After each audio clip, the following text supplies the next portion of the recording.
speaking of comics, and we're going to actually take a trip overseas since that's what you did back in the day. Okay. Because at one point, Arvell and a few other artists went over to Japan, and we're talking to some folks, and they were talking about, well, the manga industry was basically not necessarily chastising you, but Yeah, that was interesting. suffice to say, it wasn't friendly. It was we, I was invited over there. I got a phone call one day from I think it was Dwayne McDuffie, and Dwayne said we were invited to go over to Japan to hang out, and I said why? He says, well, I don't know why, but somebody wants us to, a representative from Milestone to go over there. Why don't you go over there? Someone offers you a trip to Japan to hang out. I say take it. That's what my wife said. Especially if they're paying for it, you take it. Right. And there was a gentleman by the name of Fred Schott. And Fred was doing this cultural exchanges every year. And this particular year, we were invited. So it was myself, Sergio Aragones, Steve Lee Aloha, Trina Robbins, Jerry Robinson.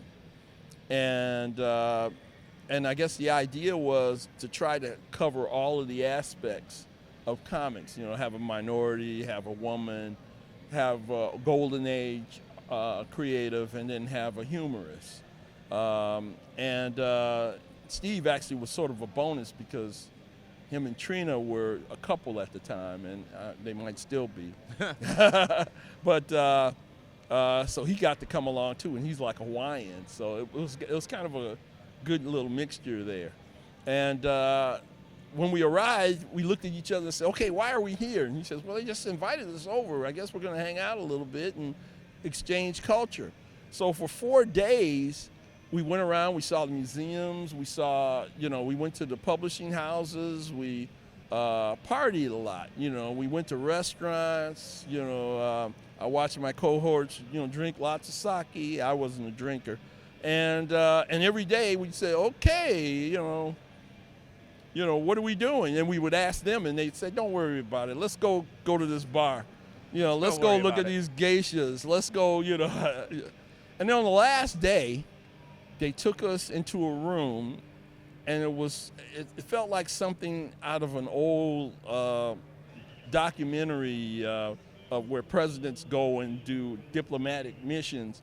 And everybody had cigarettes and trays and a translator. And we looked at the person that was leading the meeting, and he started talking to us in Japanese, but his voice sounded a little agitated. And we were like, okay. We turned to our interpreter, and the interpreter turned back to us and said, what he's asking is, why don't you grow your media? Comics over here are about for everybody. We do comics for old people. We do comics for education. We do comics for certainly for kids. We do instructional comics. We do comics for brides. We do comics for senior citizens. All facets of life. Yeah, every facet of life. He said, what is your obsession with leotard wearing, men flying around, saving the world all the time? He said, there's more to it than that. Why don't you grow your audience?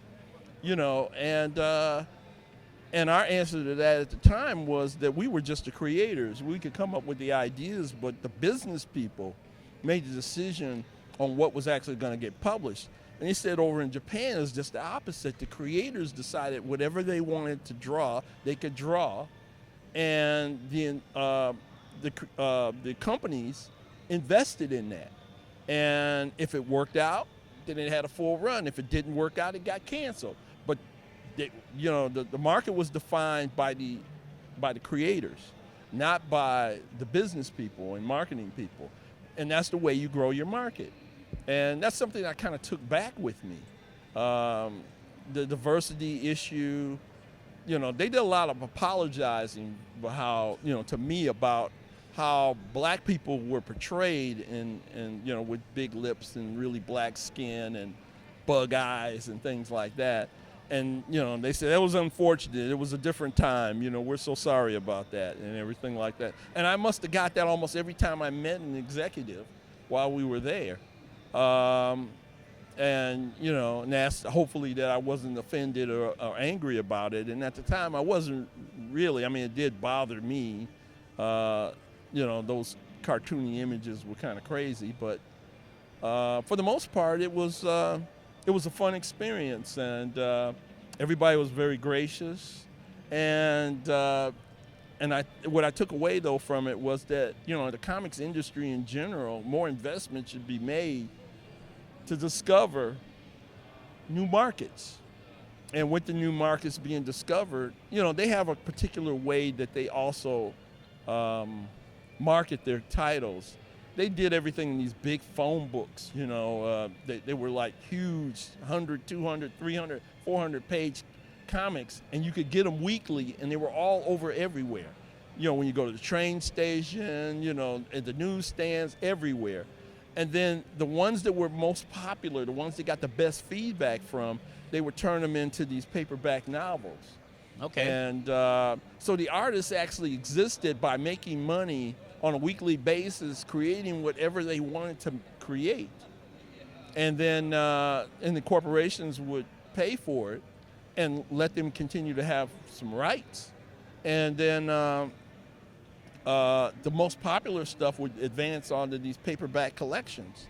And the artist was just getting enough money to get by on the actual, first run series when they were all in these newsprint, phone book style comics. But when they were turned into collections and the royalties came in, artists could make really great money. I met a couple of really, successful artists, including, the creator of Sailor Moon and an artist named Monkey Punch. Okay. Lupin the Third. Yep. And that's how he introduced himself, Monkey Punch. I said, wow, I actually never, I guess I could look it up online, but I never actually learned the real name of Monkey Punch. Yeah. But I know that artist is famous for Lupin the Third. Oh, okay. And then, that guy said, well, next time you're in Japan, you should come by and see my train collection. And I said, you got a train collection? He said, yeah, and I said, what kind of trains you got? HR, they about this size or that size. He says, no, real trains. Wow. No, just check out my rail yard in the back. Do you feel do you feel that America should benefit from that? Should use that as an approach? That the artist, the creator, more creator-driven than the big companies deciding what's going to be popular and whatnot. Like giving people a chance. Mm-hmm. Well, I think that, for some reason here in America, it's all about consolidation and capturing the market and then trying to produce as few product as possible, pay as little as possible to have it produced, and then mass market it so that you can have maximum profits. But it's not like it serves the market well.